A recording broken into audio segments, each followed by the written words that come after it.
young people believe they are working in behalf of a nationwide crusade for social justice.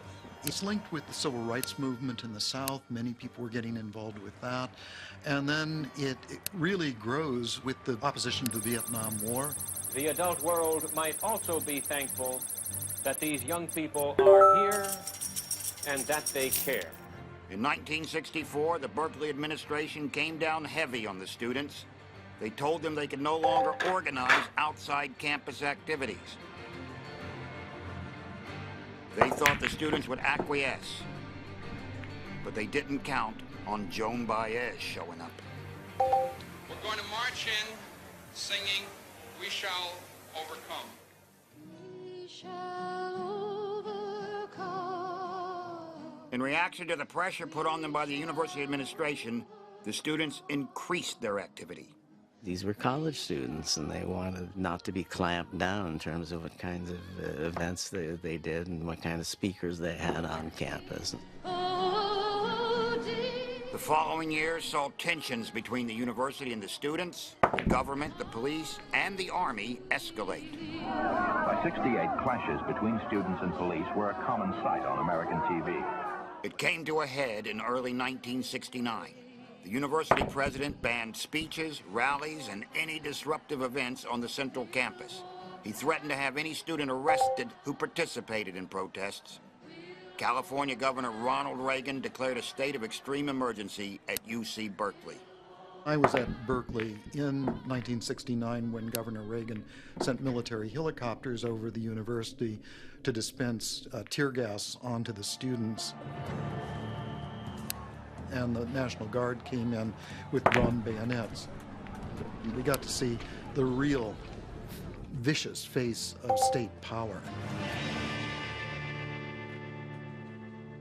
The movement wasn't suppressed, it mushroomed. And within 5 years, it exerted a gravitational pull over dozens of disparate movements and organizations. The Yippies, the Hippies, the SDS, the Chicago 7, the Weathermen, Angela Davis, Black Panthers, and Gloria Estefan and the Miami Sound Machine. Not sure about that last one.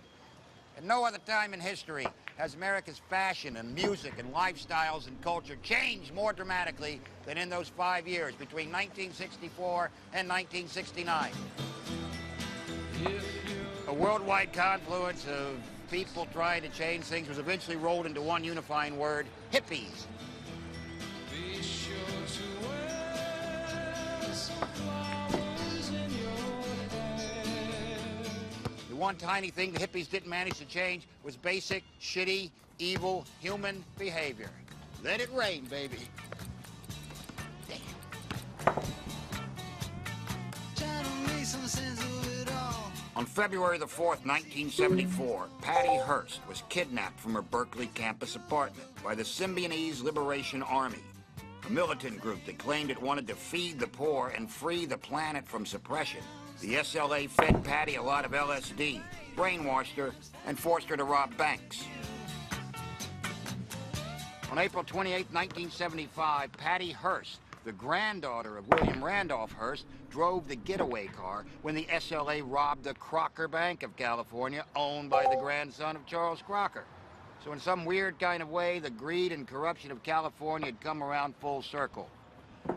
Nowadays, the people of People's Party probably aren't sitting around discussing Herbert Marcuse or thinking of starting up an underground newspaper or a revolution. But no one says they're not allowed to. Which side are you on, boys? Which side are you on? Which side are you on, boys? Which side are you on? They call me mayor of the streets for the whole town because I just stand up for the people on the streets. Yeah. But So this is still a radical People's Park. there's still you know, it's not to the degree it was. And for me, it's really important to bring in the young radicals because that's the history. Yeah. Because I mean, like, it seems like astrologically the 60s is kind of kicking in on a bigger level right now. That's the whole prophecy that the native people talk about. You know, like they're the seventh generation. Because there's a lot of despair here, but I'm like, no, we can turn this around. I know you know, they're like bringing everything down, ecological destruction, like they took down the oak trees there. But, you know, for me, it's like, no, this was about people, and this is what needs to happen. You know, don't wait for some leader in Washington that is going to bring you hope.